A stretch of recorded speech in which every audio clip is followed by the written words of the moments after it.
Good afternoon, good evening, depending on where you are joining us from today.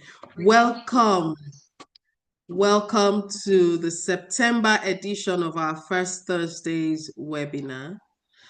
Today we'll be discussing opportunities in season, leveraging agro-seasonal cycles for strategic positioning across the value chain. And interestingly, we are going to focus on 3 value chains today and then receive your contributions from your own experience in your value chain. Today, we'll be focusing on rice, on beans, and chili. We would have agripreneurs in these value chains share their experience with us regarding seasons, the opportunities, and the challenges with seasonal change.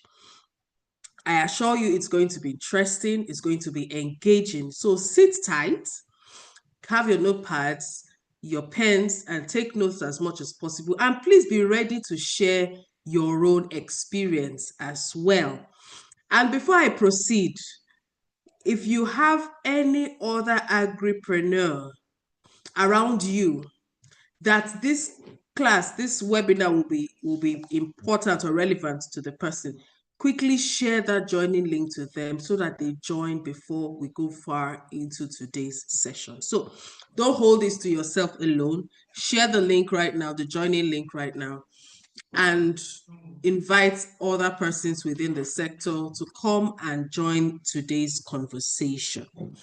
Now we'll proceed as usual with the day's agenda. Before I move on to today's agenda, to our French participants, you know how we do it. We have interpreters in the house. We would like the interpreters to please drop the procedure for joining the French room in the chat box in French so that they can join.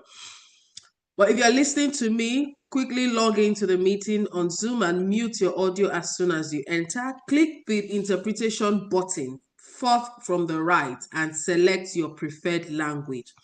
You will hear the translated audio and the original audio at a lower volume to better understand the tone and intonation of the original speaker.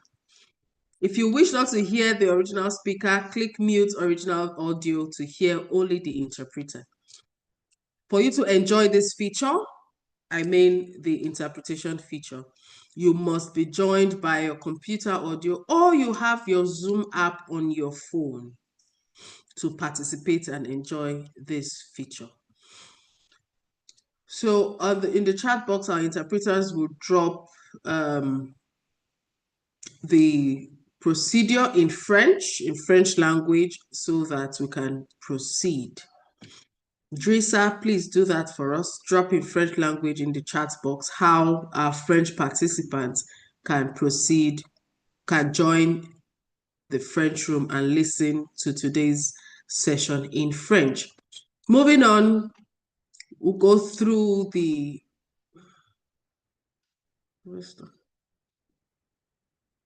we'll run through the agenda for today.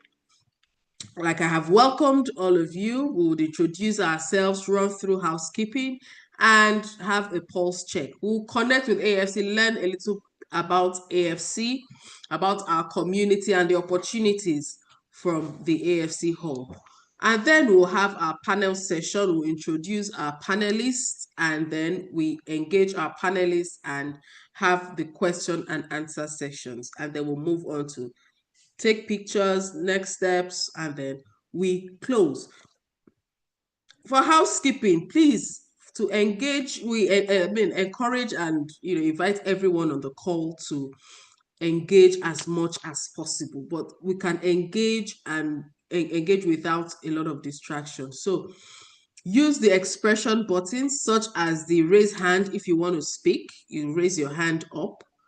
Thumbs up if you want to react, if you are reacting to any of the panelists' conversations, any of the panelists' discussions, or wave if you want to do that, to contribute or call for attention. All attendees will be able to participate in all relevant phases of the event.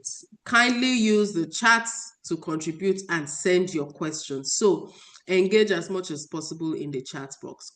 When allowed to speak during the question and answer, kindly respect the group's time and keep your comments or questions brief and to the point. Kindly refrain from posting anything in the chat that is unrelated to the event. So we don't want you to come and start posting malicious links here and there on the chat. Please let us stick to the reason why we are here. On the chat box, you tell us who you are. You can introduce yourself. You can make some contributions to the topic in the chat box as well. But let us not make the chat box too rowdy. Moving on. So now, let me introduce myself, and I would like everyone to introduce themselves in the same way in the chat box, okay? My name is Ebere Oko, Membership Coordinator, African Food Changemakers. I'm here in Nigeria, Abuja to be precise.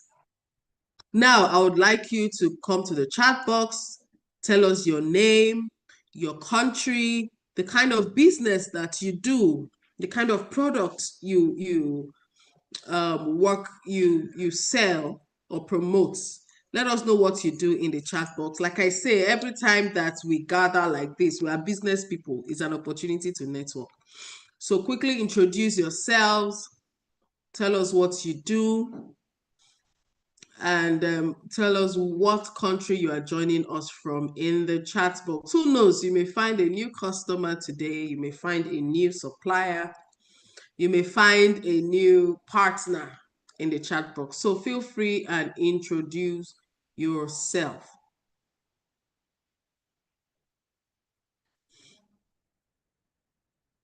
Okay, so while we wait for introductions in the chat box, tell us how you feel right now. Are you excited? How is the economy treating you? How is business treating you? Use the emoji. Use an emoji to tell us how you feel right now. I hope everything is going well. I'm looking forward to see some dance emojis, some laugh, happy emojis saying that business is going well, the economy is going well. So use your emoji to tell us how you're feeling in the chat box. And I will call you when I see your comments in the chat box. I will acknowledge you. I still have not seen any introduction in the chats. I don't know. Are you all shy? Are you shy?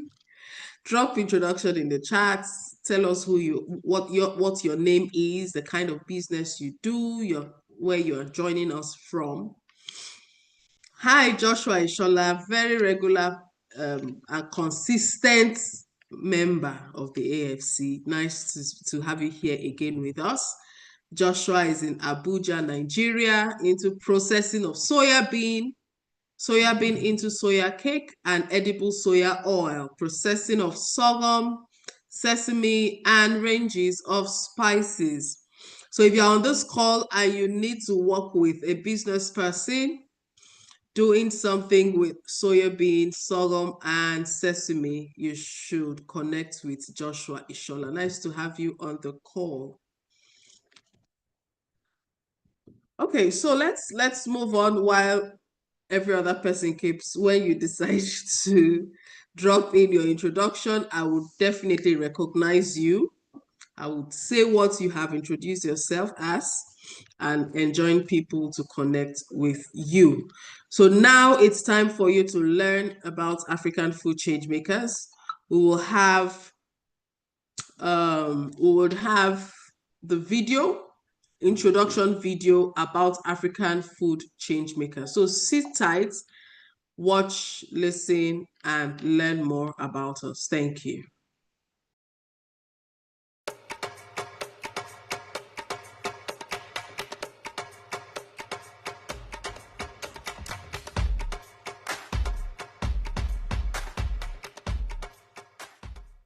Hello, my name is Ndidi Okonkwo-Nwuneli, and I've spent most of my adult life trying to change narratives about Africa.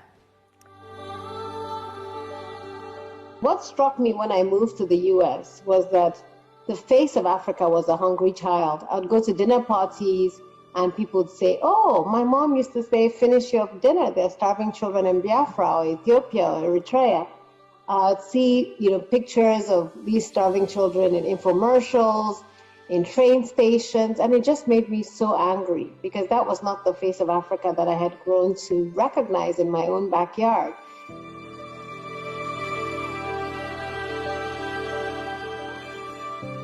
The African food narrative is often misconstrued.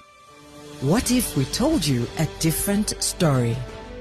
What if we showed you how Africa feeds itself and how Africa can feed the world?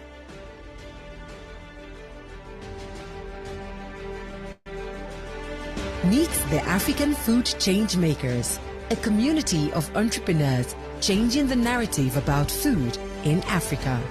Watch how they do this through their small and medium-sized enterprises, which we believe are the lifeblood of the food ecosystem in Africa. But then, faced with the devastating impacts of climate change, global and local risks and shocks, and macro and microeconomic challenges, these entrepreneurs struggle to survive.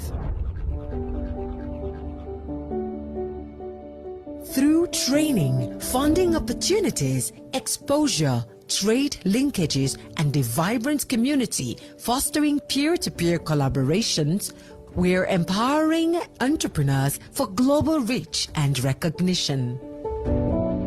Our programs and resources support climate resilience and adaptation, business development and entrepreneurship, gender equitable agri-food systems, international trade capacity building, and other key areas.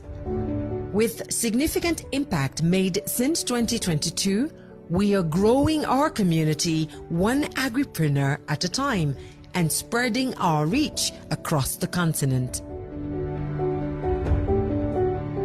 Hi, my name is Ngozi Roland Nonegonke. I'm the CEO of Sem Foods and Spices. My name is Bayo Adewoye. I'm co-founder and CEO at GroVesto. I am Chiamaka Nwakalo Egemba, also known as Chef Amaka, the queen of Afrofusion. My success story cannot be complete without AFC. AFC is the way to go. If you're looking for the right network, if you're looking for the organization that will support you, both in capacity building, both in holding your hands. The PRAISE program has really impacted us in a large way. In the way we work, we actually work with smallholder farmers, and a lot of them are in the rural area. They don't have this understanding. So what we've learned through the PRAISE program, we're now imparting it to the smallholder farmers that we're working with. There are certain things that I got from the leading African women in food fellowship under the African Food Changemakers. And one of them is the mentorship programs. Indeed, I can't wait to show the world everything that I've learned. Only AFC can give you that opportunity. Don't miss it. Join us to be a part of our community and support our vision of 1 million successful and sustainable African agri-businesses recognized and respected globally. African Food Changemakers, nourishing Africa and changing global narratives. Partner with us today. We need to support small and medium-sized agri-food enterprises by creating an enabling environment for them, providing training, catalytic financing, enabling them to scale. We also need to support women-owned businesses, especially those run by young women. We must collectively build a food ecosystem that works not just for us, but for future generations. Join us.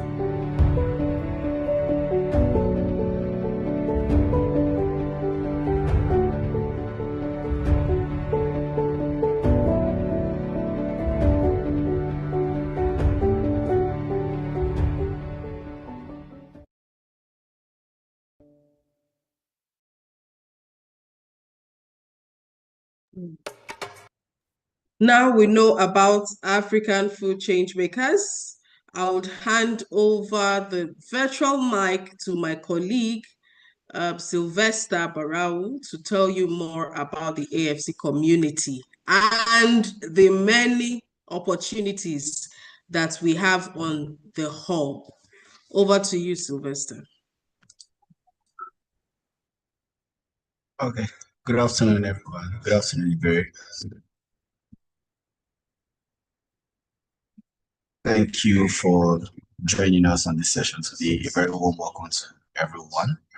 And just as we have watched, we at African Food Changemakers provide opportunities for African SMEs and agripreneurs who are in the agri sector so they can scale up their businesses. So among the many benefits or opportunities you stand to enjoy when you join our community members, here are a few of them. So at African Food Changemakers, we strengthen and scale your agribusiness.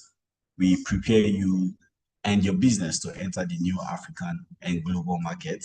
We also facilitate access to funding, speaking, and exhibition opportunities. And we have a vibrant community members from across Africa, 49 African countries, and we have over 8,000 members that you would be connecting with when you become a part of our community.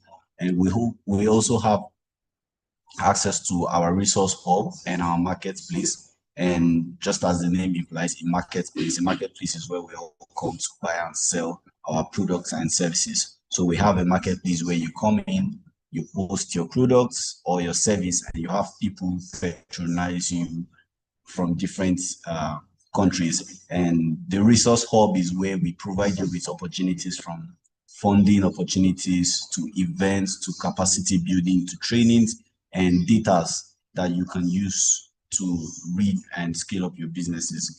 And we also enhance visibility and promote media engagement of a selected agri businesses. So within our community, time to time, we do select a few agribusiness owners and we spotlight them on our various social media platforms, our Instagram, our Facebook, our LinkedIn, and the likes of the social media platforms. And we'll also give you access to exclusive networking events. Whenever there are networking events that will benefit our members, you would be among the first people to receive these notifications.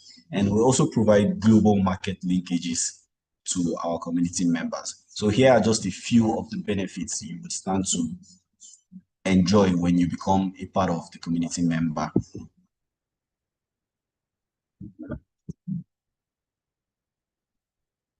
So very quickly, I would like to take you on how you can become a part of the community. And you can do this by having your laptop or your phone, preferred, whichever you prefer, that has internet access. And you do this by going to your browser, you type in www.afchub.org, or you follow the link that will be dropped in the chat box by my colleague. Once you click on it, the web page will load and you would see a very big African Food Changemakers first landing page. And on that landing page, you navigate to join the community. There's a join the community icon that is very boldly on the screen. And once you click on that, you get a drop down of questions. And these questions are to be answered correctly, as this will enable us to know the kind of opportunities we'll be sending down to you. And once you're done filling it, make sure you click submit at the end of the page. It's usually at the bottom right hand of the page. Once you're done, you click on the submit and ensure that it is submitted. So upon your submission, you will get a verification email that you have successfully registered to become our member, but you have not been confirmed yet, you have not been verified yet. So, and the verification takes 24 to 48 hours. And once you are verified as well, you get an email still. And once you get that email, you log in with your email and your preferred choice of password that you provided with at the beginning of the registration. And once you're done with that, you will have access to your dashboard and all the opportunities that we have for you. So before you become a part of our community, you must tick these 3 criteria I'm about to mention. So first, you must own or work as a top management for an agribusiness. Secondly, the agribusiness must be in existence for at least 6 months. That is, the agribusiness you work for or you own must be in existence for at least 6 months. And lastly is social media presence. We know how social media is boosting a lot of people these days, whether you are in the entertainment sector, the agri sector, the education sector. Social media is a place where there are lots of people from various parts of the world that come online to see what is happening and all that. So you must have a social media presence. And these are the 3 criteria for you to have before you become a part of our community member. Please note that joining the community is very, very free. It is completely free. Nobody is going to ask you to pay 5 naira or 10 naira to join a community. It is completely free. So we'll be looking forward to welcoming a number of you at the end of the session. Thank you. Over to you.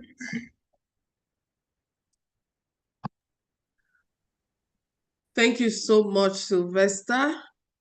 So the next on the screen, we would have received calls, especially if you have not filled the survey that we had shared, in your email.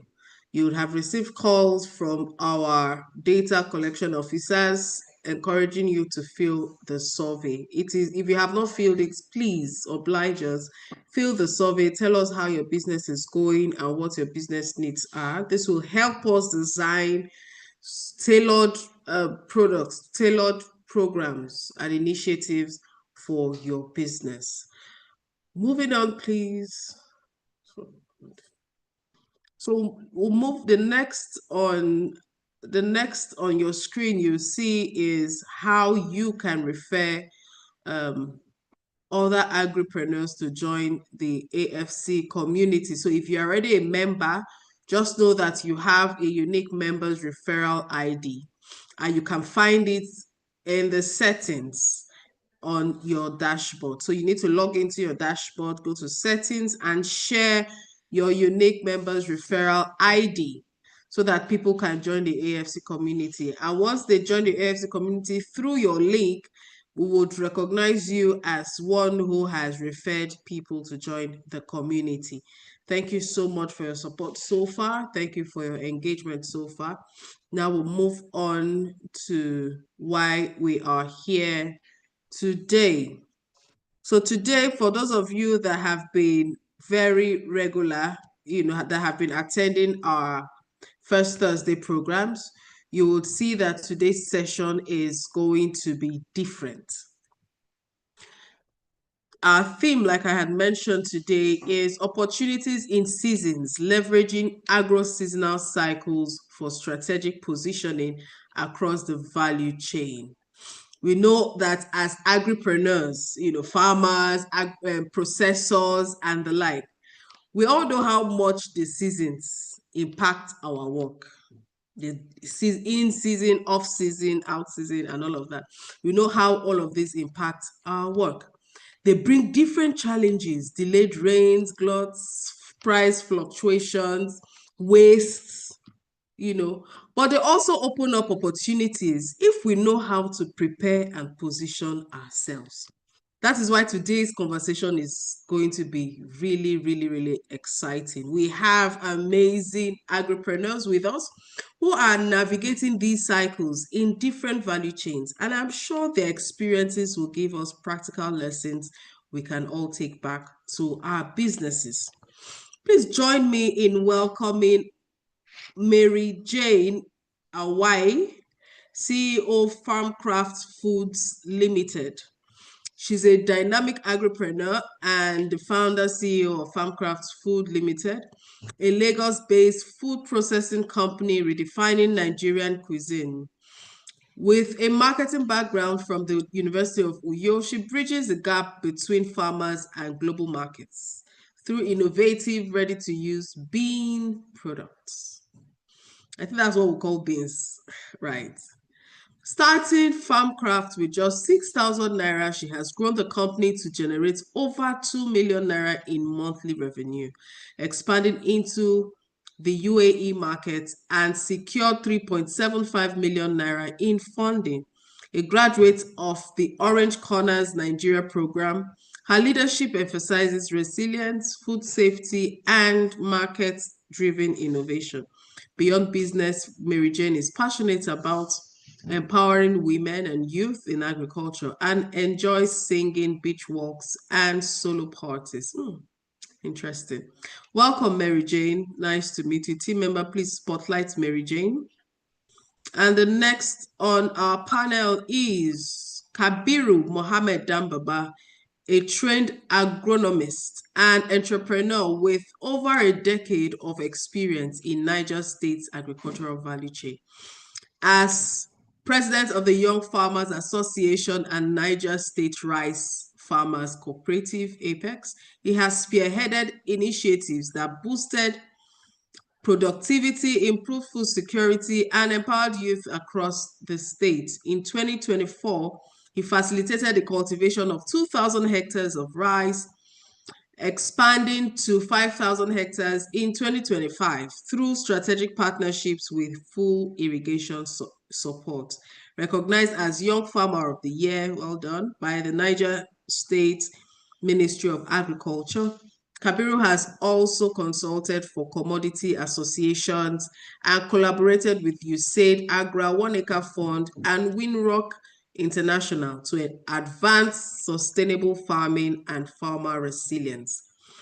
Welcome, Kabiru Mohammed, to the panel. Thank you for joining us today. Team member, please spotlight Kabiru. And next on the panel is Jacqueline Jorin Banda, a founder and managing director of JA Foods, a social enterprise addressing food security, malnutrition, and economic empowerment in Mangochi, Malawi. Inspired by her experience helping her malnourished cousin recover with homemade peanut butter, she launched JA Foods in 2020 to provide sustainable nutrition-focused solutions. Under her leadership, the enterprise empowers women and youth farmers, trains caregivers and children in producing nutritious foods, and promotes sustainable agriculture. Through the JA Foods Community Project, she collaborates with local women to produce life-saving, nutrient-rich foods. A Mandela Washington Fellow and alumni of the Leading African Women in Food program, Jacqueline continues to champion collective action against malnutrition and advocates for accessible, healthy diets for all. Thank you, Jacqueline, for joining us today. Team members, please spotlight Jacqueline so that we can see everybody at once. Now, it will interest everyone to know that all three panelists are ambassadors of the African Food Changemakers.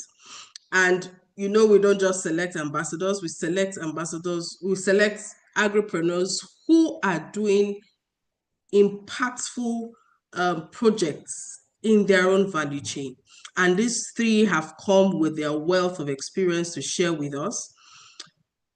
Mary Jane is coming with a wealth of experience from the beans value chain.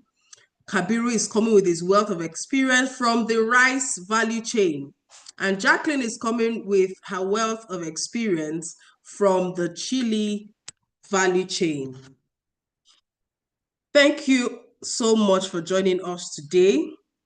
Please, just feel free, open up, let's be natural as possible and share our experience, you know, with everyone on the call so that we can easily learn and resonate with you. Now that we have introduced our speakers, I will begin with Jacqueline, and then we'll go on to Kabiru and Mary Jane.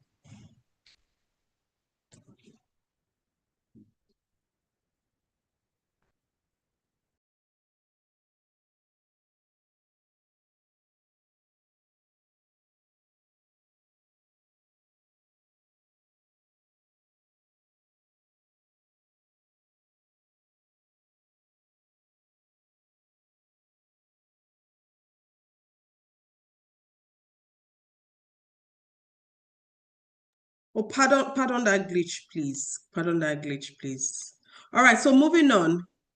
Beginning with Mary Jane and then Kabiru. I think Jacqueline is struggling with her network, but once she joins us, we'll proceed with her. So Mary Jane and then Kabiru, please let us just a brief introduction about your journey in your value chain. So far, how has it been? How did you find yourself in the beans value chain? How has the journey been so far? How long have you been in it? How has it been so far?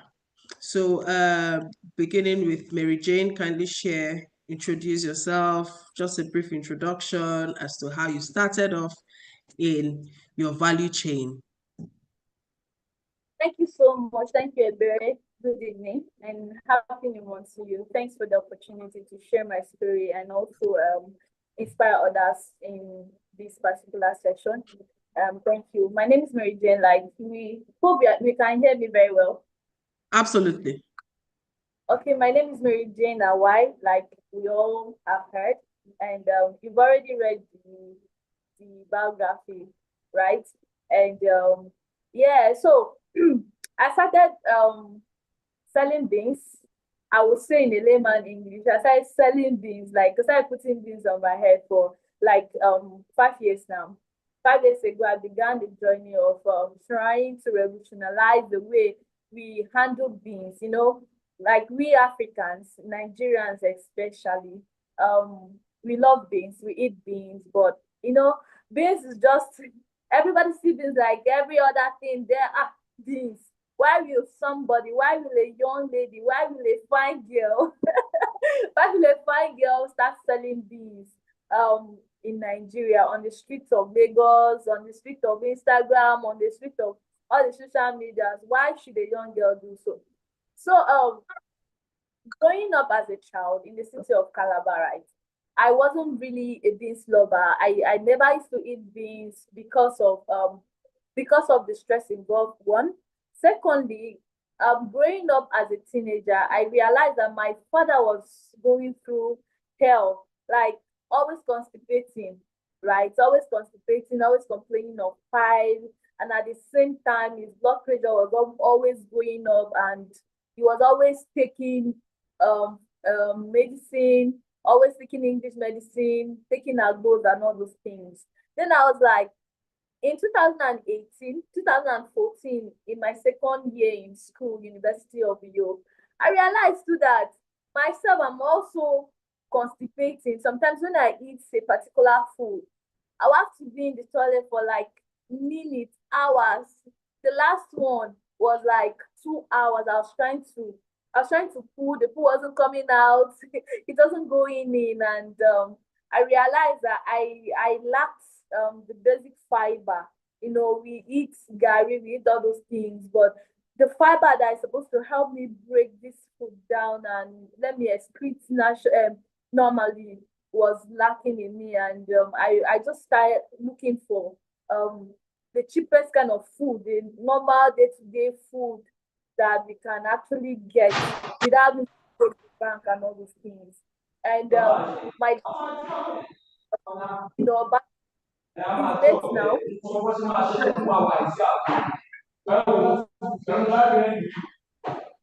Then I can something that I can using my dad as an example, or as a test running a sample, a population sample to test run the idea that is running on my head. And I wanted to like change the narrative, the way beans are handled, the way beans are prepared, the way beans are packaged, the way we sell it, and the way we see beans. You know, we all believe in rice, grains, all those things, but we just we left beans aside. Like we did not put value in beans. You know, Nigeria, according to records, Nigeria used to be one of the best beans producing country, but how come we just lost that value? Because nobody really cared about that particular niche. And 2020, I was like, okay, COVID-19 struck and no job as a graduate. I'm done with my NYSC, no job. What can I really do? I will not be running up and down in Lagos State just because I cannot really add value. I sat down and decided to like browse. I did my research, did everything, and I realized that, oh, truly, beans is something that if we really pay attention to it, it will not just increase our revenue, our GDP as a country. It will not just bring it will not just expose our local food heritage, but it will also give us value as humans, increase our health, improve our health, and also create more jobs. So I decided to go into this. I started picking the beans with my hands. 800 naira cost of beans. Not now that beans is like 7,500, 10,000, depending on where you buy them, right? I bought the pinch of beans for 800 naira. I picked it. I went outside, told my neighbors, hey guys, do you know you can actually eat beans without having to stress yourself in picking? No, everybody. If you count 1,000 persons in Nigeria, right? If you count 1,000 persons, 999 or 988 to tell you that they don't like beans because they don't have that time, right? They don't have that time to pick it and all those things. And most of these beans are stored with chemicals, and they take too much of time to get done because of the chemical they use in preserving it. So in all of those things, I gather all those information and like, okay, how do I improve this? First of all, I need to tackle the first issue of having to pick these beans before even going to tell these people, do you know that beans can actually help you to maintain your health, helps you to reduce your blood level system, and the kind of beans that you can eat at a particular age. For somebody who is up to 40 years, this is the type of beans that you need to eat. But first thing first, I need to make them understand that, hey, you can actually get to eat beans without having to pick it yourself. Let me do the job for you. Your own is just to pay a little amount on top of what you used to buy on the streets, in convenience shops, and not in the market. Just let me take away that stress. If you can pay a little amount of money, and it works for me. I started packaging it and looking for a way to diversify into, like, make them into different forms. Okay, this person might want picked beans. Does this person want beans flour? I just gathered all those information, did my research, and at the end of the day, I came up with my brand, Farmcraft Foods. Everything I had to spend that period was just 6,000 naira, and I made exactly the same 6,000 naira on top. So I was like, okay, I'm not just helping people reduce their stress. I'm not just helping people eat good. I'm not just helping people confident in what they eat. They know they can trust what they are eating. They know who is supplying them. I'm also making money. So that was just my motivation why I went into beans business. And now, to God be the glory, we are seeing a lot of people. Though this wasn't like a fresh idea to me. So just me, I saw a brand, a bigger brand, once when I was much a teenager, right? And I was like, okay, I could duplicate this. Those people don't have the products again. They are not selling that type of things again. But I'm like, okay, I could duplicate this thing and make it work. This era that we are now, people, if you can reach out to people, if you can market it in a way you can relate, tell your story in a way that people can relate with you. Are we there? I hope you are hearing me. Yes, absolutely. Okay, tell your story, put in your story. People can relate that, okay, oh, it's true. I feel the same way too. I feel why I don't eat these things because I feel the same way. You can relate. Like your story resonates with people, then you can go. It's not just about advertising and selling. If you can really tell people's story in the value that you offer, then you can go. And that's where we are now today, making more than 2 million naira monthly revenue from 6,000 naira in 2020. Thank you. Wow, that is amazing. I must say, Mary Jane, well done. I will come back to you again with more questions because I would have loved to ask a follow-up question. But let us hear from Kabiru. Kabiru, take us through your journey into the rice value chain and tell us how you have coped with the different challenges that come up in the value chain. Okay, thank you so much. As I introduced earlier, my name is Mr. Kabir Mohammed Mama, the CEO of Asset Green Investment Limited. Actually, I'm a farmer, I'm a processor, I'm a rice aggregator and rice marketers in Nigeria. So we all know the rice value chain is a critical in Nigerians' food security and rural prosperity. Rice is 3 billion industry, account for 3% of agricultural GDP. Wow. Somebody may ask how. It's very easy, very simple. Because the investment in the rice value chain is very huge in the country.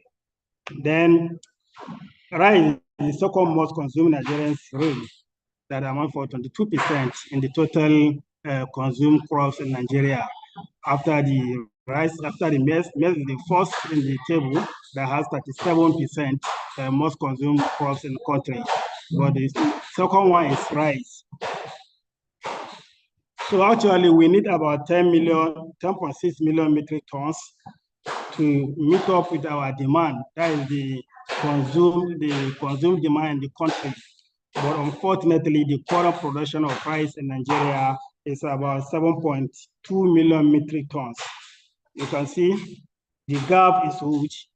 We have about 3.4 million metric tons gap between production and consuming. That's why rice. If you want to invest in agriculture, you should try to invest in rice value chain.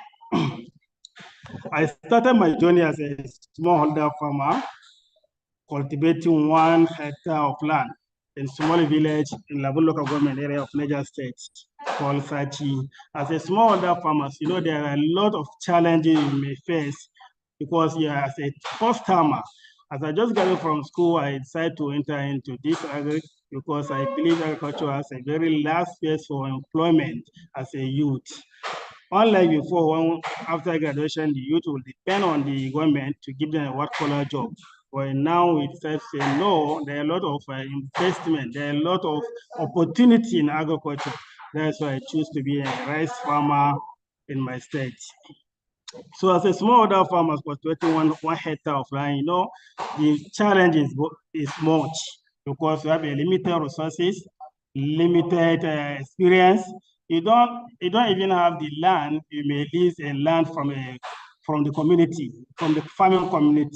And unfortunately, the most challenge we are facing when you are leasing farm, they will choose for the one that they already used. They overuse it.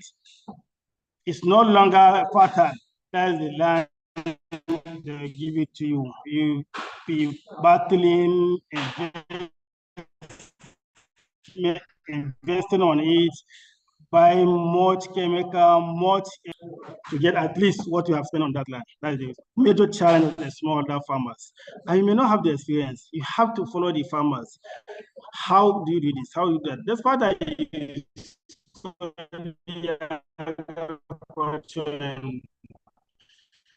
in this country, you will be loaded with a lot of practical experience until when you start this as a business. So when we meet with other farmers, I begin to learn from other farmers. Gradually, we form a cooperative to engage in large-scale farming. That is how we started. We formed an association, Young Farmers of Nigeria first, before we later bring the Niger State Rice Farmers Cooperative Party, APES. So, you know, as a farmer, when you start production, you may spend almost 4 months on the production period. But the person that will buy from you will add value, will gain a benefit, profit much better than you as a producer. So that's why we later see how can we overcome this problem. We now decide to put our hands together and start processing. That's how we open a rice processing mill. Gradually, we start with small scale. Later, we begin to gain our customers. We expand to the large scale production. With the support of NGOs and government agencies, just like USAID Future, Mercy Corps, Agra, ATAS, we begin to gain more recognition. Thank you so Then much. after Thank you so farming much, season, we Kabiru. went. Kabiru, please, can you turn on your video Yes, so ma'am. that we can see you, except you're having network issues? Thank you. Thank you so much for that That is what I'm trying introduction, to say. Kabiru. Coming back to you, Mary Jane, I would like to ask, do you also cultivate the beans, or do you work with farmers who cultivate these beans and then you buy from them? For now, no, we don't cultivate the beans, but we plan to in the near future. For us to support this value chain, we don't have to run everything now.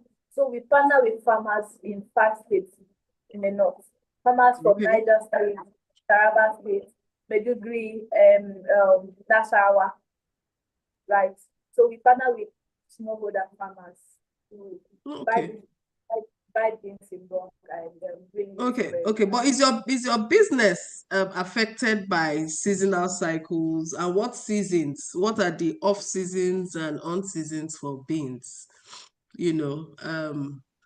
What are the issues when they say beans is off season? What are the issues when it's on season? What are the opportunities? What are even the opportunities when it's off season? Can you share that with us? Thank you. So yeah, it's affected in some way because sometimes when it's off season, the prices get expensive, right?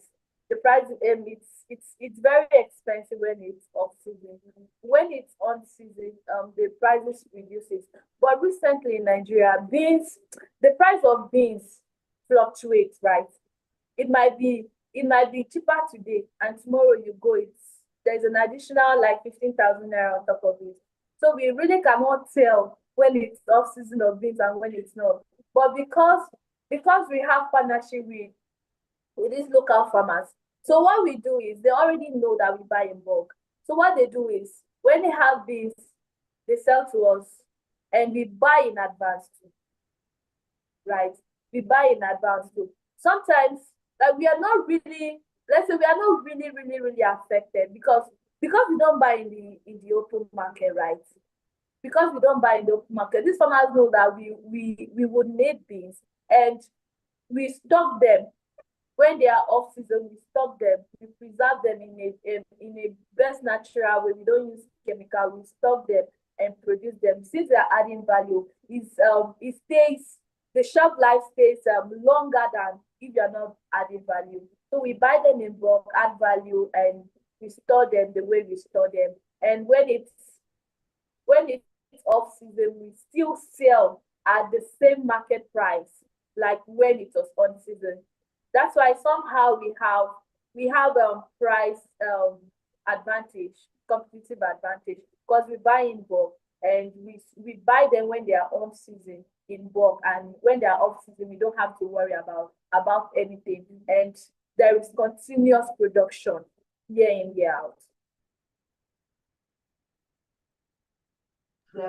Okay, thank you so much, Mary Jane. I would still ask, what period would you say is the season for beans? What period? Because I mean, we have agripreneurs on the call, and there might be people who are interested in going into this beans business. So what period would you say is the season, and what period would you say is off season for beans? Okay, the planting season for beans is towards July, August. By September, they will start harvesting, and by November, the beans should be totally dried. So you start seeing beans by the end of November, December, right? January, February, March. Then by July again, beans will start. By March, you start having more increase, price increase. July, there is another planting season, right? So from July, like now, it's harvest season, right? Almost harvest season. By November, you start seeing new beans coming out. So what they are having now in the market is old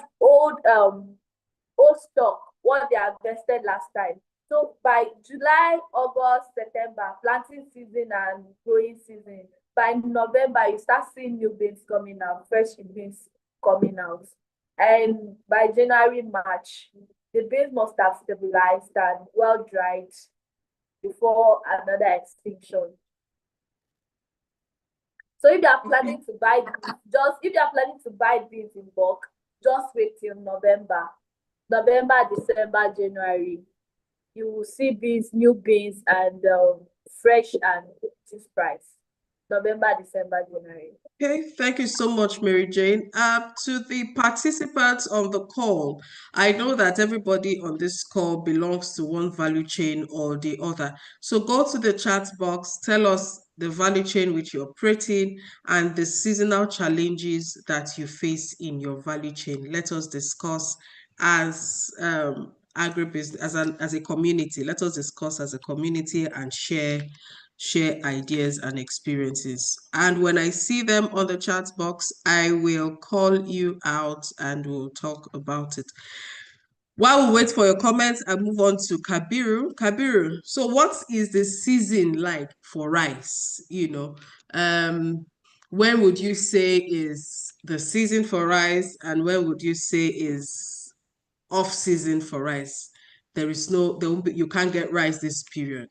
Tell us what the period for the seasons for rice based on what you have experienced. Thank you so much. Actually, the season for rice is a year-round crop. You can plant your rice in rainy season and you can plant your rice in dry season. Like in Niger State, we even have 2 seasons in dry season. That is 3 cycles in a year. So in a wet season, the most challenge we are facing is the issue of climate change. Because sometimes it's not normal to us before that you have a dry spell 2 to 3 times in one season. But this year, let me tell you, in June, we experienced a dry spell for 3 weeks without rain in Niger State. In July, we experienced another set of dry spell for 2 weeks without rainfall in Niger State. So as I'm speaking to you now, there are some parts of Niger State that is their 4th weeks without rain. And rice is a water-loving crop. It's growing better inside water. So that is the most challenging we are facing. And when we are experiencing this dry spell, there's a lot of pests and disease that will emerge in your farm. So you'll be battling with the pests, you'll be battling with weed. Sometimes you will do your manual weeding and you integrate it with chemical, but still you have to employ people to come and do another manual weeding. So that's the challenge we are facing during the wet season. So in the dry season, we're having 2 cycles in the dry season. We used to plant from October and harvest around February. Then plant another one in March and harvest probably around May and June. But in this period, the most challenge we are facing is still the issue of climate change affecting dry season because the level of water is going down. Where we used to have water in 3 meters or 4 meters, that you just use your tube wells and tap water from the soil, you have to dig another tube wells that has to do with 12 meters or 13 meters before you can be able to get the water. So that is the major challenge we are facing. And another thing is the cost of input. This cost of fuel is affecting our farmers seriously because if you are using fuel water pump, you have to use 30 liters of fuel. You have to use about 14 or 15 before you will be able to cultivate 1 hectare of rice. So if you look at the amount of fuel now, it's not easy for a smallholder farmers to afford this fuel. That is one aspect. If you are using solar, it's another problem because solar now, most of our solar doesn't have that energy, that capacity to tap water from distance and supply it to the very far place. So we have to use another method. That is why we're always encouraging government to expand our dams, to create canals for our farmers for easy irrigation. So that's the most challenging we're facing in both dry season and wet season. Thank you. Okay, thank you so much, Kabiru. From what you have said, it means that rice can actually go both dry season and wet season, right? But there are some challenges, especially during the dry season. And that's why you mentioned the cost of fuel and the irrigation. That's artificial irrigation, correct? Exactly. Okay, that's fine. Thank you so much. But would you say that there are opportunities? So you know that there are times where rice is more expensive. There are times where rice is less expensive. Do you understand? Yes. Or are there other times where you have so much rice that there is waste? How do you manage it to ensure that there is no waste? Okay, especially in the farm Period that rice, yeah. So when the there is price of when there is is dry when actually it's during the dry harvest season. time. Can you hear me?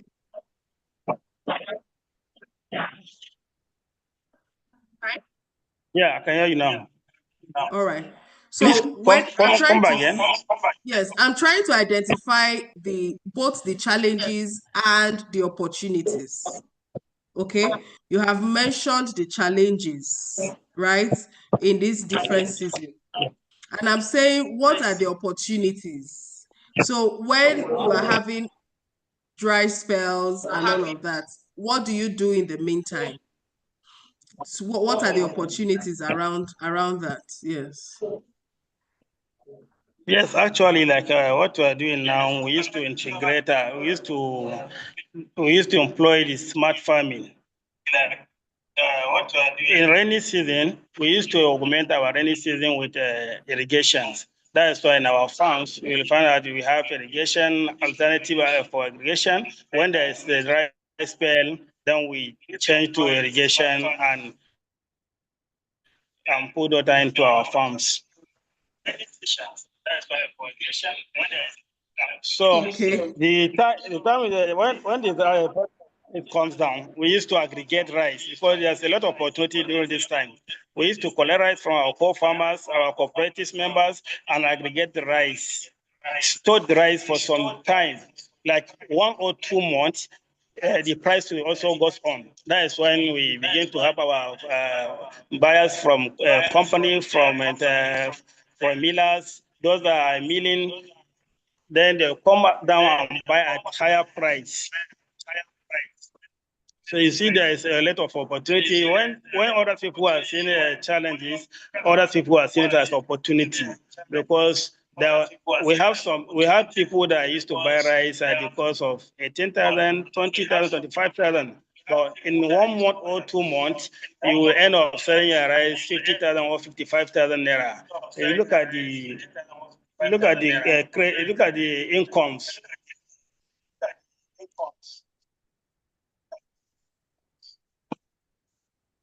Okay, thank you so much, Kabiru. I've just checked the comment section and somebody has a question for Mary Jane. Mary Jane, someone is asking, how do you preserve your beans? How do you preserve your beans, Mary Jane? Okay, so I started because I'm involved, right? And we add value and we don't use that to preserve like they do in the open. So in November, December, we buy beans. When they are newly harvested, they do not come with all those their chemicals that they put, right? They come like fresh from the farm. So when we buy, the simplest way and the quickest way to add value is to pick the beans. Make sure you pick it, then you put it in you pick the beans, remove all the dates, all the ones that are bad, just separate them so you will not have anyone that will, because if you have one weevil that is one bean seed that is infested, just know that the whole bag will be infested before you know. Weevil lay eggs and their eggs are thousands, right? So if one beans is infested in, let's say 50 kg bag, just know that before you know, all the other ones. So you take your time, you pick the beans, you remove the dead ones, the ones that have holes. You take them off, then you put it in a laminated bag, a laminated sack. Before putting a laminated sack, you put what they call you put an extra bag inside, to making sure that there's no air coming in to give the weevil any room to reproduce, right? You seal it. And the second way is for you to refrigerate. You refrigerate, Okay. you freeze. You can freeze the beans, right? You freeze the beans for a whole day. If you have light, power supply, you freeze it for, you just make sure you freeze the beans and take it out. It can stay for as long as. We still have beans that we bought last year, November. Nothing is wrong with it. No weevil infestation, no nothing. So truly, it is possible to preserve beans without chemicals, without these harmful chemicals that people use these days. I hear that people use snipers and some of these insecticides on beans. So I for the first time in 5 years, I saw the chemical people used to use like in the open market. That was day before yesterday. I posted it on my social media page. Like, I read on it, poison. There's what they call it, but what is on the can is poison. I read on it, poison. And my sister was like, poison, what for? They said it's for beans. Because I went to buy sacks that we usually use, not from my customer. My customer wasn't accessible. So I went to another shop. Then I now read something poison and I asked what it is. They say it's for bean storage. Shebi, I want to use the laminated sack for beans. I said yes. I said no, I don't know of this thing. The lady was like, all these things that you are seeing in this Ido market, all these people selling me, this is what they buy. So they buy it and put inside the beans, and you will now buy it. Sometimes I've read before, I've also already researched before that when they put those chemicals, you have to allow that chemical to stay like 6 to 8 months before you consume that product, that beans. But because they don't even have patience enough, so when they put those chemicals, they sell it out. That's why when you eat beans, sometimes you will either have chest burn, right? Or you poach, or it just does something to you, or it doesn't cook. You waste your fuel for as long as, and some people use pressure pot. You are not supposed to even use pressure pot. If you are buying beans that does not have chemical, it will take less than 20 minutes to get softened. Beans is Okay. not as hard when it comes to softening. Rice takes longer to get done than beans. Interesting. Yes. So if you buy a chemical-free or chemical-free storage beans, right, they do not put chemical to store it. In less than 20 minutes or 20 minutes at a dot, you get your beans soft and you eat. This is the fastest seed to get done compared to rice. Even thank you. Parboiled rice, even though we buy parboiled rice, you still need to parboil it to cook again. Yeah. A good bean that does not have chemical preservation on it, does not have chemical in it, in 20 minutes you should be eating your beans. Okay, thank you very much. Thank you very much. I see a question for Kabiru. Kabiru, are you still with us? Yes, ma'am.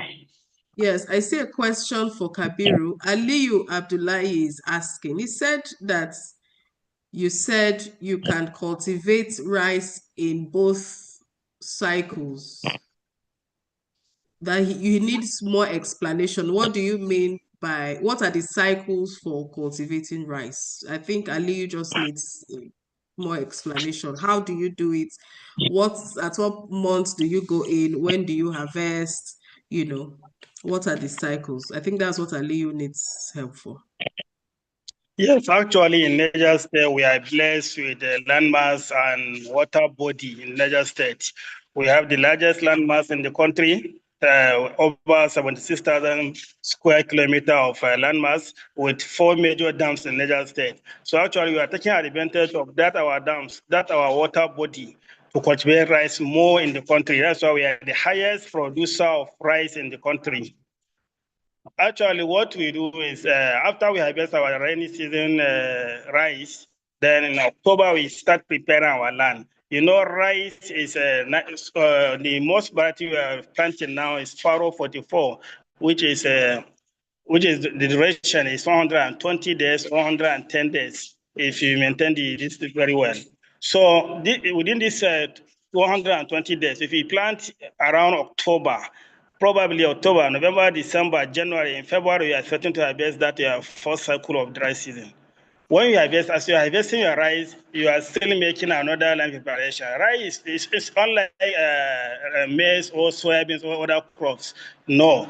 Once you create your boundary, when you prepare your land, it's good to go. You can use your prepared land for almost 10 years if you like, because you just create a boundary, make sure that you keep your water, you not allow them to escape, so that when you put your fertilizer will not escape from your farm. So once you do that land preparation, as you're harvesting, you are just clearing, you just use power tillering your land and put another rice. If you plant in February or March, April, May, June, we harvest that second cycle of dry season, so that you just start preparation for the wet season. That is in June or early July. That's how we do it. Actually, we used to have 3 cycles of cultivated rice in Niger State. Thank you so much. Thank you, Kabiru. Ali, I hope you've taken 1 or 2 tips from this. You can connect with Kabiru after now to learn more. I'm seeing something interesting on the chat box from Margaret Injirani. I wish she can unmute and speak to us a bit about the tea value chain. Margaret is from Little Falls Tea Garden Limited, a tea farm in Limuru Highlands, Kenya. The challenge in the tea value chain is making tea exciting to young tea drinkers, especially in the warm season. Drink by mature population, packaging of value. Good afternoon. Hello.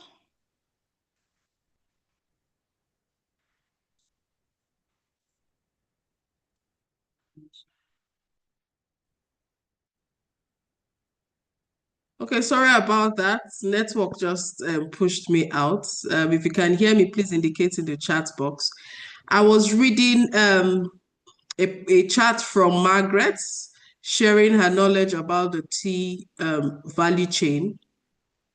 So Margaret, if you are still on the call, can you unmute and tell us about your value chain and tell us the issues, the challenges, but not just the challenges. Remember, we are business people, we're entrepreneurs. While you see challenges, you should be able to find opportunities in those challenges. So tell us the challenge and tell us the opportunities that are there. How do you turn these challenges into opportunities for your business within your value chain? Margaret, over to you. Okay, good afternoon. This is Margaret, and I run a small farm, which I only started after the worldwide lockdown, having found myself at my parents' farm. Now, the challenge that we have is in terms of marketing. We are unable to change from the traditional way whereby Kenyan tea is sold in bulk worldwide. So we don't have anywhere in the whole world where you go and find Kenyan tea. That is what we have been trying to do as the second generation in terms of value addition. I've planted the specialty tea, which might appeal now to the younger generation. I have tried to do the packaging. I find it very competitive because most of the material, we buy it from China. And then as a supplement for the tea farm, we have started tea tourism. To package that all together, I found it almost impossible because the young people, which make the bulk of the population, are difficult to convert from being coffee drinkers and other drinks to tea drinking population. Now, my question is, how do I bridge the gap? Like, for instance, sending my Kenyan tea across the Africa free trade areas. I know I've got very good colleagues in Nigeria, Ghana, and all that kind of thing. But every time I think of packaging tea value added product, it's like we don't have a market. Help me out. Hi, Margaret. Thank you for sharing. Let me ask, what is your tea made of? What products? What herbs? So, I mean, what's your tea made of? What's it made of? Okay, the true tea is made up from the plant, that is the tea bush that originated from China many years ago as a medicinal plant. But nowadays we have got other types of tea whereby we bread it with rosemary, we bread it with mint, we bread it with chamomile, now to create all kinds of tea, now from a herbal point of view. Now to get all that mixture, we find it already oversaturated because China is already doing it and doing it so well. Okay, fantastic. I mean, are you a member of the African Food Changemakers? Are you a member of our community? Yes, I am. Have you ever uploaded your products on our marketplace? I'm a starter in everything. I haven't been there for too long, so I'm getting there. Okay, so for marketing, I would say I like to, when I talk to people about marketing, I say that before your products will get worldwide, okay, it has to be, first of all, go around within your family, within your community. You know, people know about what you do. One person will tell another person about that tea, and that person will tell another person about that tea. And before you know it, it's all over the place. You cannot sell something if nobody in the house is using it or community is using it. Okay, so I would advise that you try and promote it even with your small community. Make use of the social media and the AFC platform as well. Okay, post your products on the AFC platform so that anybody that visits our website will see your product and connect with you directly. We can also, I mean, if you go on the dashboard, on your membership dashboard and request to be spotlighted on our pages, we can also spotlight you on all our social media pages. That's how you will start and become visible. So what you need right now is visibility and then appreciation. There is something about the youth today. They follow the trend. So what is trending? Everybody is drinking coffee. I want to be part of the people drinking coffee. Okay. But when the youth start seeing, oh, okay, there's something different. There's this tea everyone is talking about. What is that about? That is when they begin to try to take it. So what you really need now is to boost your visibility.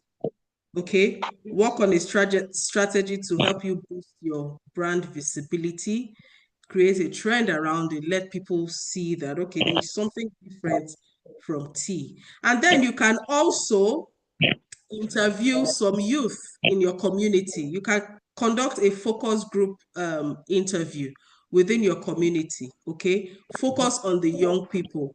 Get to understand their flavor, their taste. What do they like?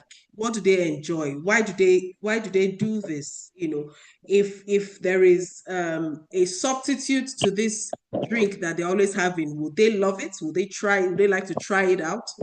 Okay, so you can also plan a focus group interview or focus group research so that you know what the youth want. If the youth are your target audience, you know what they want, and you develop something that will suit that will suit their needs and their taste. So, Margaret, I hope I've been able to an extent answer your question. Thank you. I really appreciate it, and I'm going to try all those new ideas, and I'll be able to give you feedback on them. I love that exposure to the youth, and I'm going to try it. Yes. And if you need some kind of any guidance or further direction, you can send me an email and we can talk offline if you need any further direction. Okay. All right, thank you very much. Another question I can see here is for Mary Jane. And someone is asking, why is beans price very cheap a few months after harvest? Then it increases. What is the reason why it becomes costly after a few months after harvest? I saw that question. So Yes, like, and then sorry, just so that you answer both questions together. How can one know when beans is preserved with a harmful chemical? That is before cooking. So before the person cooks, how can the person know that these beans that I've just bought looks harmful? I mean, have been preserved with harmful chemicals. So if you're able to answer that for us, the questions, really, really appreciate. Why does the price of beans go up a few months after harvest, and how can we know when beans is preserved by with harmful chemical? And before you answer that, please, everyone on the call, as you just heard from Margaret, feel free to share your experience, your challenge in your own value chain, and who knows, you may just get the answer that you have been looking for. Come to the chat box and type what you do and the value chain you operate in, your challenges, especially seasonal challenges, marketing challenges, and let's see how we can discuss. If it's something that we can call you up to unmute your mic and share, I will do that. So feel free, go to the chat box, type in the value chain you operate in, your challenges, your opportunities in that value chain, and we'll pick it up from there. Mary Jane, over to you.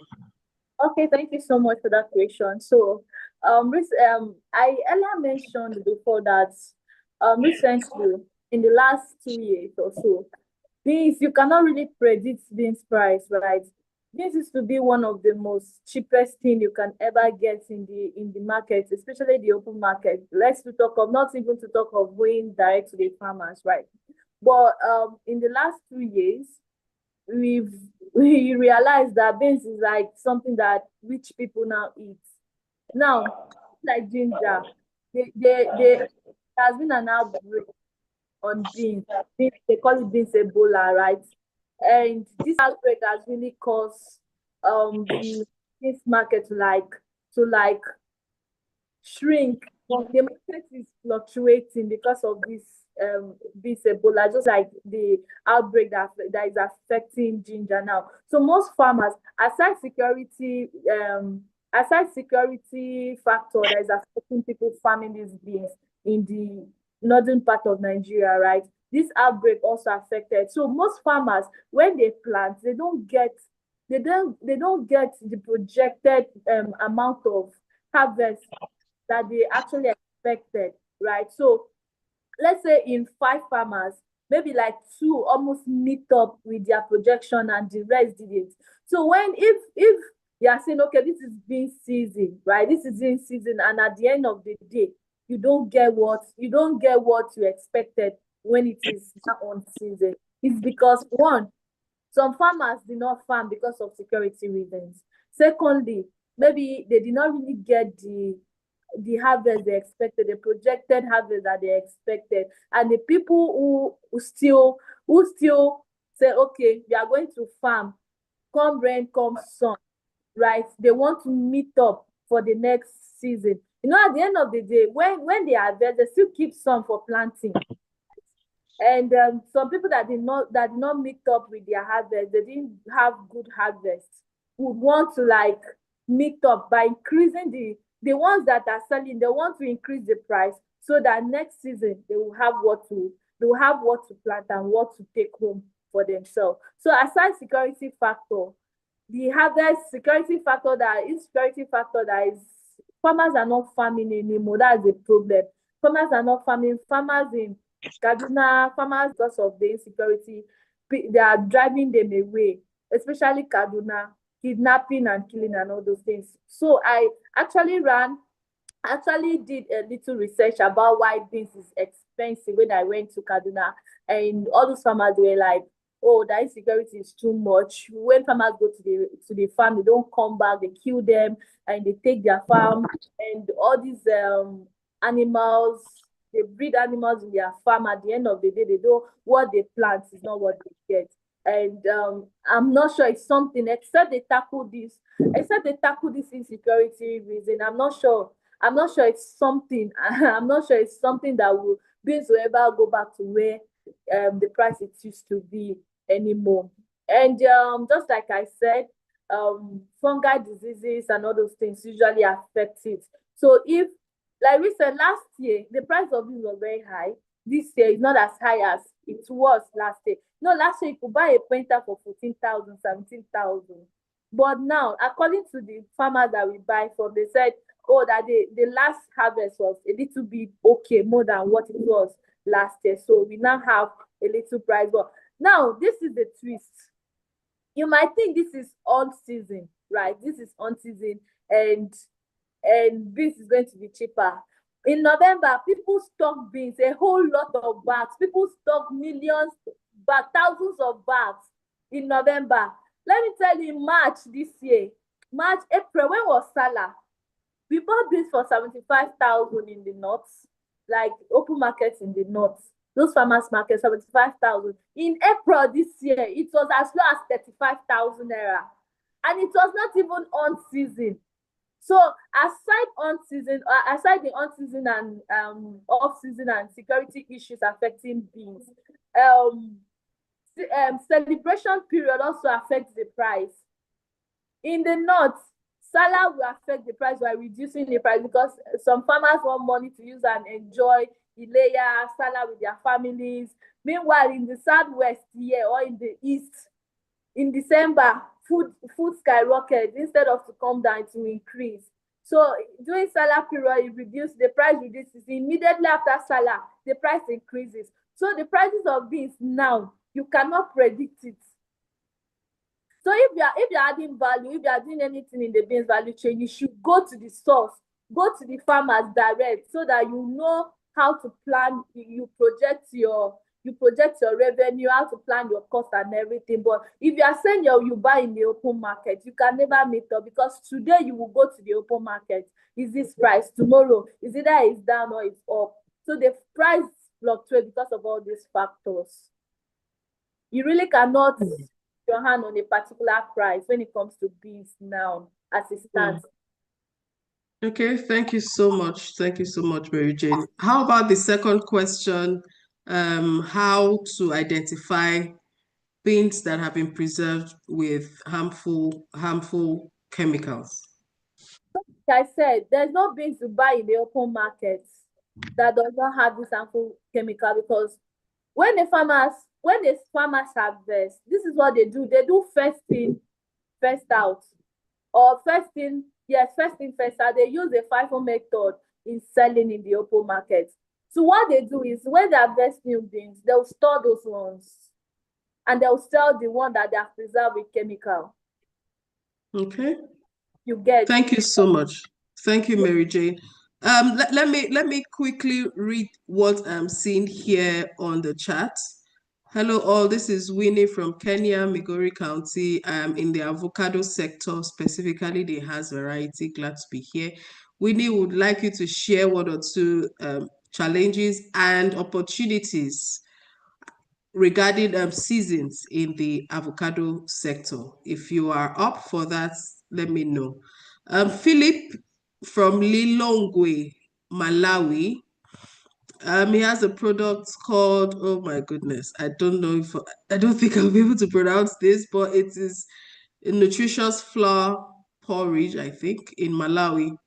And the challenge they face include unstable crop, processing materials, supply aflatoxin risk, high processing cost, poor rural distribution, low consumer awareness, but also presents opportunities through climate smart farming, school feeding programs, NGO partnerships, affordable packaging, and positioning as a trusted local nutritious brand. Okay, Kabiru Mohammed has said that he wants to help speak about the beans price. Okay, Kabiru, I'll come to you shortly. So We'll be talking about the issues, we'll be talking about challenges. Kabir, all those challenges that you have talked about as a businessman, especially since you have been doing this for a very long time, okay? What are the strategies, that you put in place that will make you remain competitive, that will make you remain successful in these businesses, even in the midst of all of these challenges? So what are those things that you do? Because a lot of people here have mentioned climate-related issues. A lot of people here have mentioned access to supply, access to customers, and so on and so forth. But based on your experience in the rice sector, what are those strategies that have made you successful, that have made different organizations recognize you and say, come and consult for us? What are those strategies that you have put in place for your business that is making you successful, regardless of all of these issues that you have mentioned? Okay, thank you so much. When we are talking about agriculture, other people still see agriculture as something that you can use group method to get what you want. If you want to take agriculture as a business, you need to employ technology. You need to employ technology. Technology is something that will also increase your yield as a farmer, because you're looking at investment. If you cannot go and invest your money where you know that you don't have guarantee of that money to come back and to even bring profit. So actually what we did as part of strategies for resilience, we used to plant a very improved seed. Those seeds that we know that is resistant to drought, is resistant to any sort of disease, is resistant to weather, most especially when there is this consistency and dry spell. So we use a very improved seed. We have a kind of seed that is early variety now. Some seed will last for 120 or beyond 120 days. But we have another seed now that can last for only 90 days or 100 days to cultivate your rice. So if you know that you are experiencing a short rainfall in your site, you need to buy a seed that is early variety. That is number one. Then number two, you need to employ technology. Just like I said, if you know that you used to have issue with climate or with your production, you need to do all necessary things that you know that it will protect your investment. Just like what I said before, when we know that we are expecting a dry spell, we used to have a report from NIMET that in this year, we are going to experience dry spell in so months.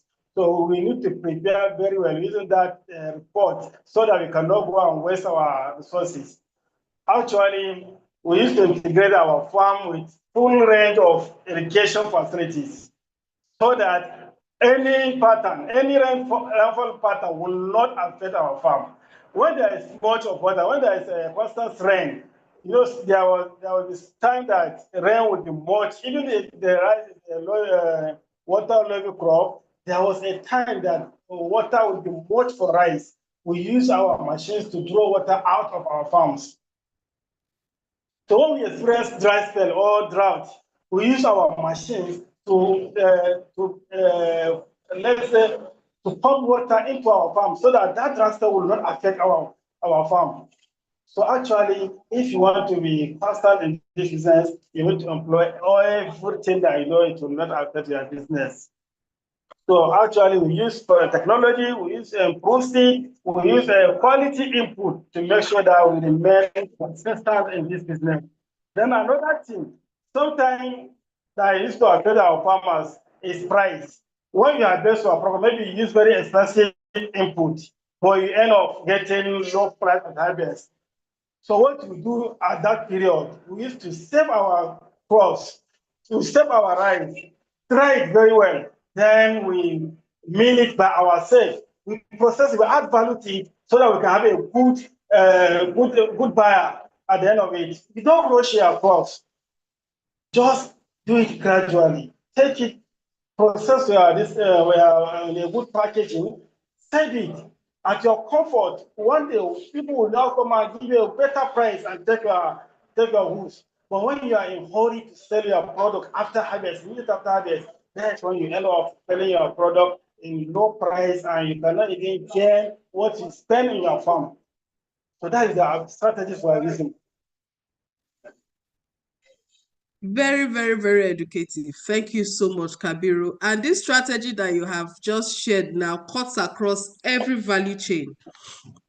There are challenges, whether we like it or not. As long as you're a business person, there are challenges, and you must know how to surmount those challenges. And as Kabiru has said, make sure you employ technology in your business. Whatever you're doing, agri-processing or farming, these technologies will help you surmount these challenges. Get good seed, get quality inputs for cultivating your crops. Very, very important. Don't compromise on any of these. Kabiru, I suppose you are going to speak about the price of beans. I don't know if you still want to speak on that. Yes. Thank you so much. Actually, our farmers now, they are multi-cross farmers. We are doing rice, we are doing maize, and we're also doing beans. Apart from security challenge and event period, there are other factors that affect the price of beans.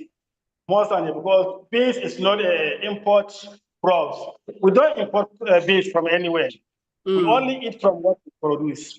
But another factors that are affecting our production is climate change. Actually, when there is a constant dry spell, there will be emergence of pests, and usually pests is to destroy crops like beans.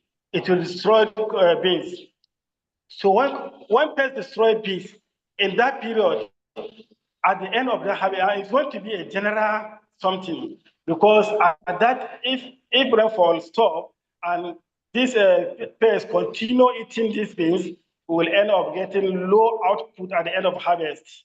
So in that way, there will not going to be a good price for beans. It's only people that sell their beans that will have a good market to sell their goods. But people that plant beans will not have a good harvest for them to take to the market. Then another factors is the rainfall pattern. Sometimes when rain stops, immediately after rain, you will see a very big, powerful wind blowing everywhere. So normally, when you plant beans, it's not rain that sustains beans to the harvest. Beans is just 75 days crop. When you plant it, maybe in the middle of August, that's 15 or 16 of August, you are expecting your beans to get mature before the middle of October. So when rain stops, there's early moisture. That early morning moisture is the one that sustains beans. But when you experience heavy wind, it's going to dry up your beans without fruiting anything. So that season definitely is going to be a higher price of beans, because most of the big time farmers will not have beans to take to the market. So disease and rainfall pattern, they are the major factors that affect the price of beans in the market. Like last year, majority of beans farmers lost their beans in the market. Majority last year. Because immediately after rainfall, heavy wind begin to blow everywhere. So those that plant late will not have anything to harvest. But when after rainfall, there's no any wind, that early morning moisture is one that sustains, the humidity is one that sustains the beans to harvest. That is the two major factors that are affecting the price of beans. Thank you. Thank you so much, Kabiru. Okay, so let us have our closing words. Just in 10 seconds, Mary Jane, give us your closing words. what would you advise agripreneurs like you, whether in beans or in other value chain? How would you advise them to remain resilient, whether on season or off season? How they can take opportunity, turn their challenges into opportunities.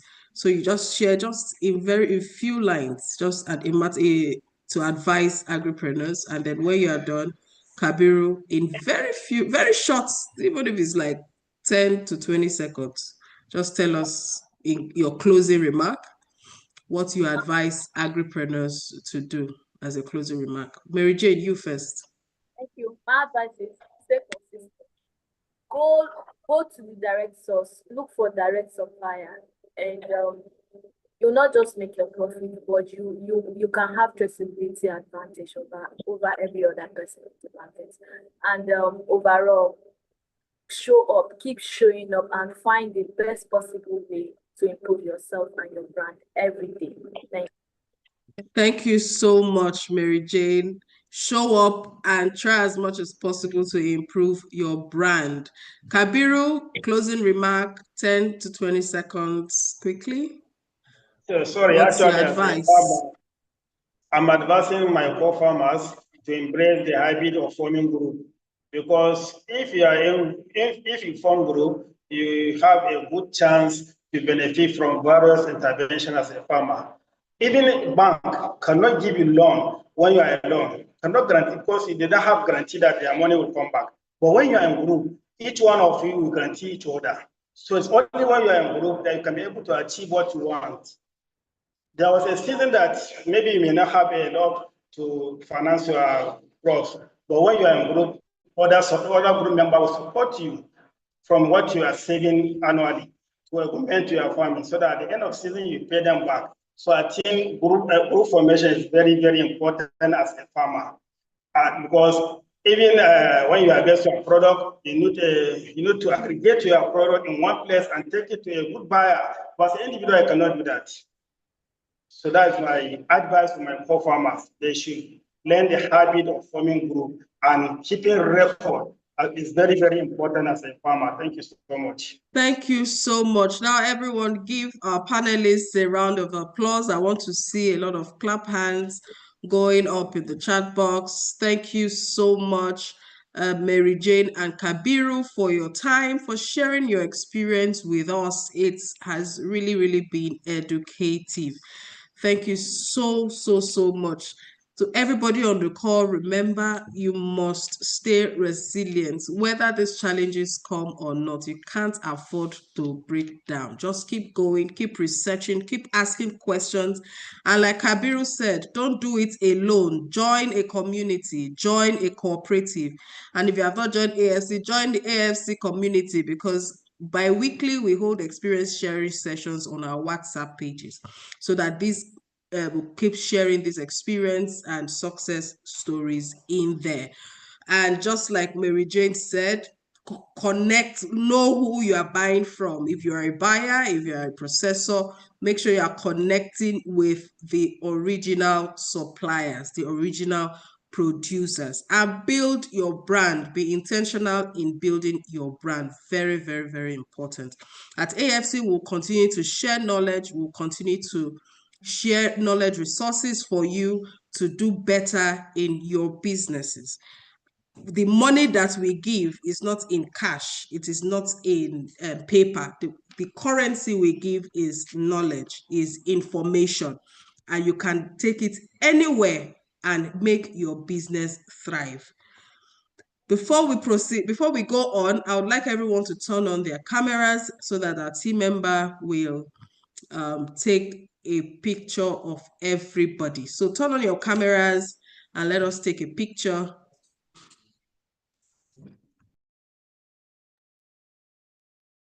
Put up a smile.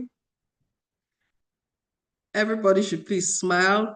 Team member, take a picture. You can also take a screenshot on your screen and share on social media and tell people that, look, you participated in this event.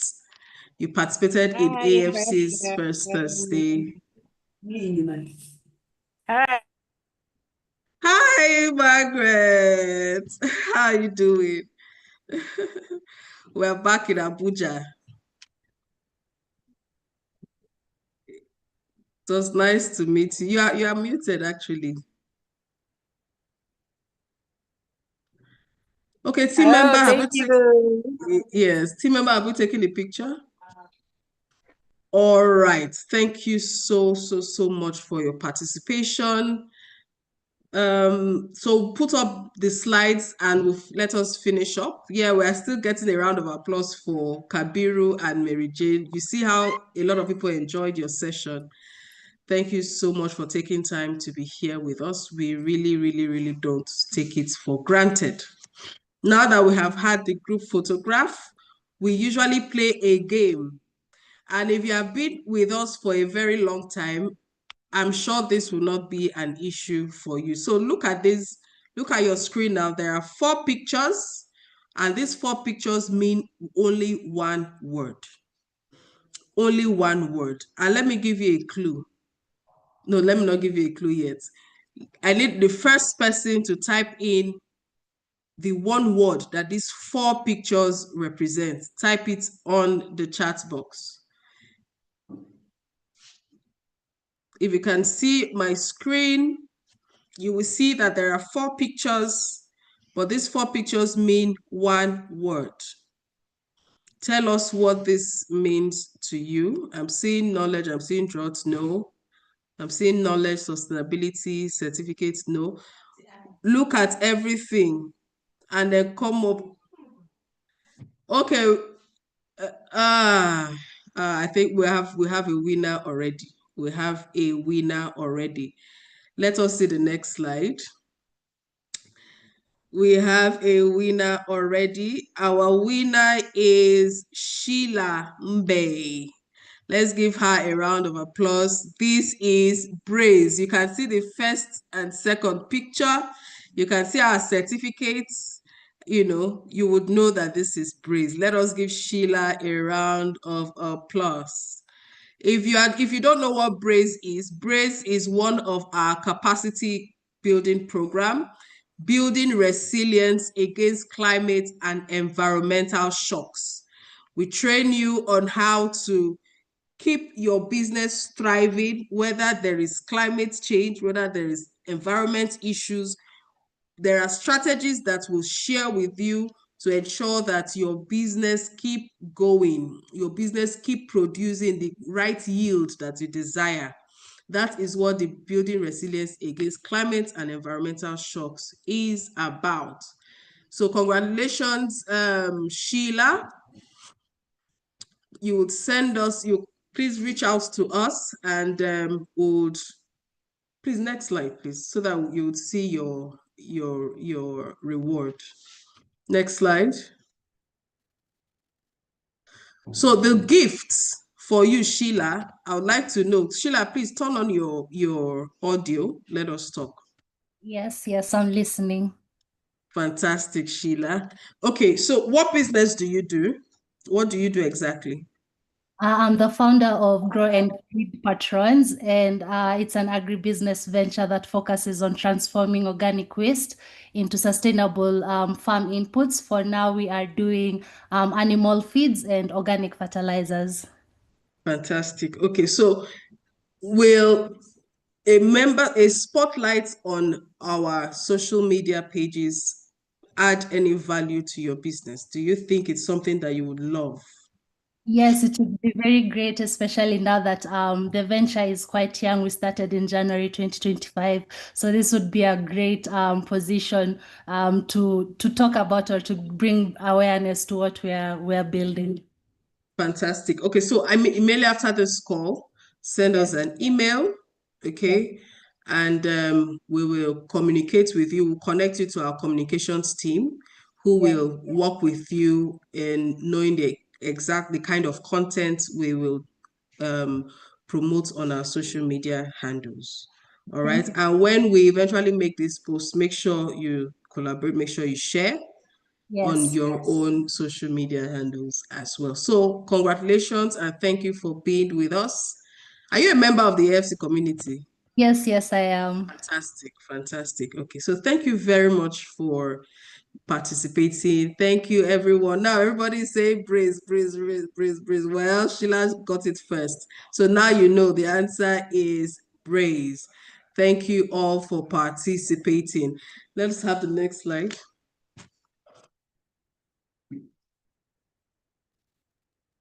Okay, so like as we all know, we have a lot of activities for you as African food change makers. We'll continue to share resources from time to time with you, just so that you do well with your business. So keep checking your emails. We'll always drop updates for you. Our agri funding series coming up later this month, the last Thursday of this month. Look out for that. Make sure you don't miss it. We have our podcast going on already. You can find that on our website as well. And remember, if you are an agripreneur, if you are an AFC community member, please refer another agripreneur to join the community. And if you are a member and you have never uploaded your products on the marketplace, you are shortchanging yourself. A lot of people are making deals on that marketplace. Don't be left out. Go to your dashboard, sign in, upload your products on the marketplace. Anybody that visits our website, see your products. And from time to time too, our communication team usually promotes these products on our social media handle. So what are you waiting for? Go onto the dashboard today and upload your products on the marketplace. Yeah, I'm seeing a question here. Any record of the last month's agri-funding series? Yes, so visit our YouTube channel, African Food Change Makers on YouTube. You will see all our past webinars and series, and you can always watch them. Even this after now will be uploaded on YouTube, and you can always catch up with our past events. Participate in AFC's events and social media activities like we have said. Like, comment, and share AFC's social media posts with your fellow entrepreneurs. When you see us on social media, don't walk past like you don't know us.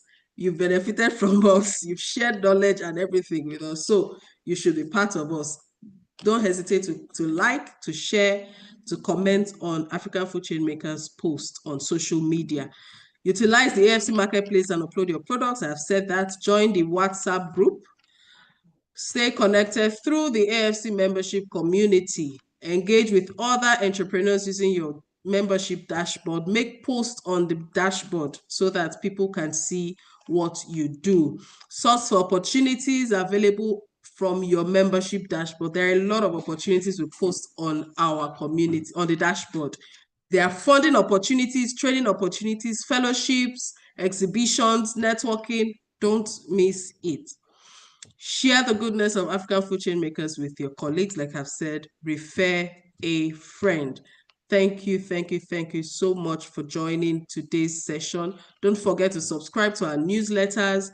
Join us, follow us on Instagram, YouTube, Facebook, LinkedIn, and X.